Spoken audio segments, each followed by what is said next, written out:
Welcome to my MEC3027 final assignment. Here is a sketch of the vehicle and everything it can achieve in bullet points, plus some additional works I have done for this vehicle. Here is the circuit of this vehicle. To detect any objects in front of the vehicle, because each ultrasonic sensor can only cover a circular sector of about 60 degrees, so I use 3 ultrasonic sensors here. And for counting squirrels, I use a light sensor, because the weather or passing through tree shadows may influence the light sensor and produce noise. So I use the Schmidt trigger chip here for removing all the noise.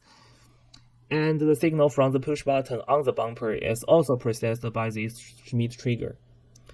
There are 2 Arduino boards in the circuit. The first board is the one in red circle. It is used specifically for monitoring angular velocity of these 2 motors. It will send the velocity to the main board, which is the one in blue circle, via I2C. The main board is responsible for collecting all sensor information and motor speeds, and translate all this data into ASCII characters, and send it to the lab view via serial port. It also receives commands from the lab view and drives the motors accordingly. The message the main Arduino board sends consists of 9 letters, and the command it receives from the lab view consists of 2 letters. The meaning of all these letters are shown in this diagram. It is worth noting that these 2 letters for squirrel counting ideally should use up all the 256 characters in ASCII table. However, because some of these characters are not easy to copy and paste, so here I just use the capital letter A to Z, just for convenience in this assignment. Here is my lab view control panel. As you can see, you can place your Arduino output here. Then if a collision happens, Arduino will output a collision signal, in which case the bumper warning light will be turned on. And if the input is incorrect, let's say some random things, the input error light will be turned on.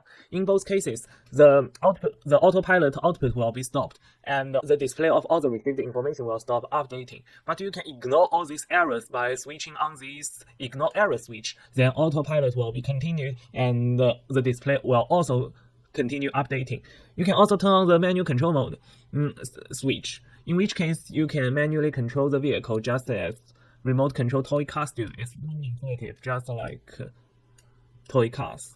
This is my block diagram. As you can see, the input enters here. Then this part analysis, if there's any error, input error or collision, if everything is okay, the data will further goes into this case structure, while the data is analyzed and presented in the front panel. Some of the data will further goes into this case structure. Well, I use 2 fuzzy logic controller to achieve autonomous driving. The first one is for determining steering direction and speed. The second one is to allocate speed between 2 wheels. This one is also being used in the manual control mode here. Then this part will analyze the output of the fuzzy logic controller and process it and display it in the front panel. The fuzzy logic controller output will also be translated into ASCII characters waiting to be sent to Arduino. Here is the first fuzzy logic controller I use. This one is for manual control.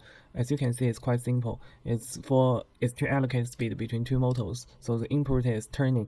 It's a number between -1 to 1. Then it outputs the velocity of both motors.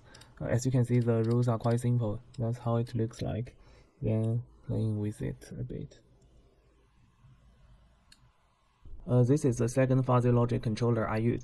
This one is for autonomous driving. There are a total number of 4 input variables: left sensor, right sensor, front sensor, and heading. And there are 2 output turning and accelerating. There are a total number of fuzzy logic controller. 27 of them are all the combination of left sensor, right sensor, and front sensor. And 3 rules are for heading. Here is how it looks like with left sensor, right sensor, and turning. You can change it to front sensor or accelerator or heading. It looks like this. As you can see, the Arduino circuit is now on. So by inputting data to the Arduino, it will adjust the speed of the motor. I just input ZZ, capital Z, capital letter Z, then lowercase z, which means left motor at full speed forwarding and right motor at full speed reversing. As you can see, it's exactly like what I typed. And we can type anything like say DF or AC or TT And by playing with these ultrasonic sensors, its corresponding output letters will also change, as you may notice in the output serial monitor. So does the potentiometer or magnetometer here. So does the ambient light sensor to count squirrels. And because of the Schmidt trigger, small ambient light changes won't influence the output, as you can see, or 50% won't influence the output either, as you may notice. And once the collision happens, the bumper is hit, so the push button is pressed. Then you can see both motors being stopped, and the serial monitor now output 5, which means Mayday here. Now is the time to demonstrating the level autonomous driving and displaying. I prepared 3 sets of data. The first data has 5 squirrels being counted. It's facing towards east and it's at full speed forward. Let's see if it's correct. Yeah, everything seems to be displaying correctly, and because there's the object in its front left, so it's turning right in still. It sounds like a sound output. Now is the second input. All this information can be seen here. Yeah, everything is correct. And now is the third. I guess it should be turning left or right, but not front because it's facing northwest, but it should be cruise towards the south. Yeah, everything is correct.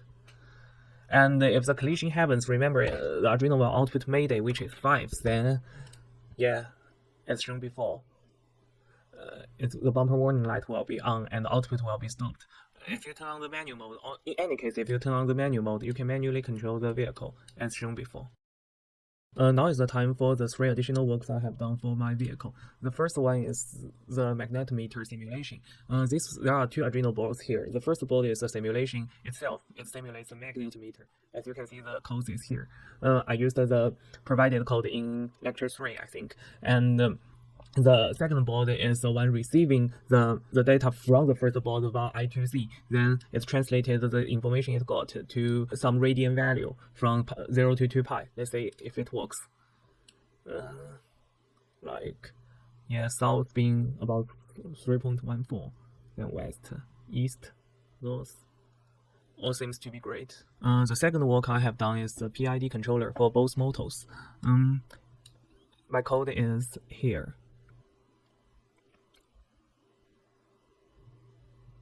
As you can see, because I powered both motors with batteries, so the voltage isn't that stable.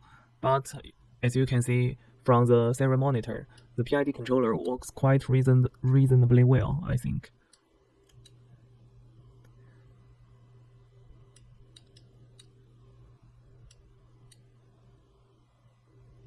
Here I use the Ziegler-Nicholas method, which is to find the KU, TU first, then calculate KP, KI, KD. I plotted the rotation speed versus time in MATLAB, and arguably in this diagram, KU equals 1.2 and KU equals 1.3 gives you the most constant oscillation. So I take the value 1.25. Here is my last work, is a small MATLAB AI program for recognizing squirrels. See if it's viewing from head or if it's viewing from side. And because in the assignment it says we can assume that the squirrel looks like number 2 if they are seeing from side, and they look like number 8 if they are viewing from head. So I just used the given MATLAB neural engine code in week 6 note and wrote a small script for recognizing squirrels. I drew all these pictures myself, and here is how it runs. Yeah, 6287281, and it recognizes all these numbers, and no squirrel side head, no squirrel side head, no squirrel, which is perfectly correct. In this video, I demonstrate my autonomous vehicle, which can detect any objects ahead and can automatically avoid them. The vehicle is also able to count squirrels using a light sensor. The output of the light sensor is noise reduced by a Schmidt trigger chip. The vehicle communicates with LabVIEW by 9 ASCII letters. The LabVIEW uses 2 fuzzy logic controllers to implement autonomous drive and is able to display all the information about the vehicle intuitively on the front panel. The vehicle can also be driven intuitively in the control panel manually, just like a toy remote control car.